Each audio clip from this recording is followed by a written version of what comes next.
This is the lazy bear with your feet on the wall. So to set up for this, you're just gonna get down on the ground. It's okay to have something underneath your knees for comfort if you need to. So pillow, something like that, really just for comfort for this exercise. But you want your feet back against the wall, couch, some kind of firm surface, cabinet, something that you can anchor your feet to. All right, so you're gonna start hands and knees, roughly positioned with your knees under your hips, hands under your shoulders.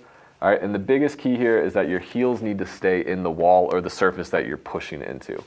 Okay, so from here, what we're gonna do is you're gonna get a tailbone tuck. All right, so you're gonna push into the wall to facilitate your tailbone tucking back. All right, and the way that you wanna imagine this is that someone's got their hands in your back pockets and they're pulling your back pockets down towards your knees.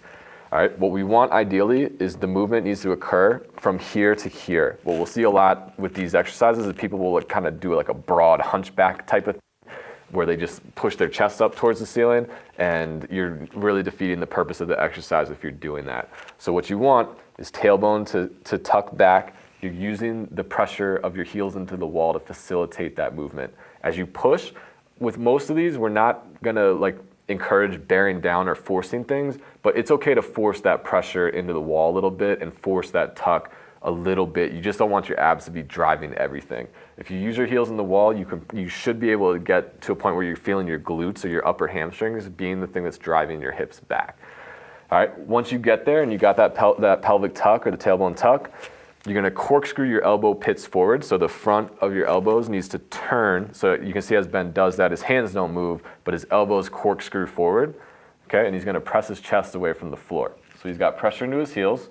All right, and sometimes it can be hard to get that pressure. You may feel your shins working a little bit. That's okay. You just try to keep your heels in the wall best you can.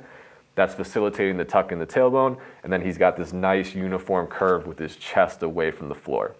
His chin's gonna stay away from his chest. He's not gonna tuck his chin down. And once he gets that position, he's just gonna hold and breathe. He's gonna breathe in through his nose. Quiet breath in, making sure he's not using his neck. Breath out. He's gonna feel his ribs rotate up and back.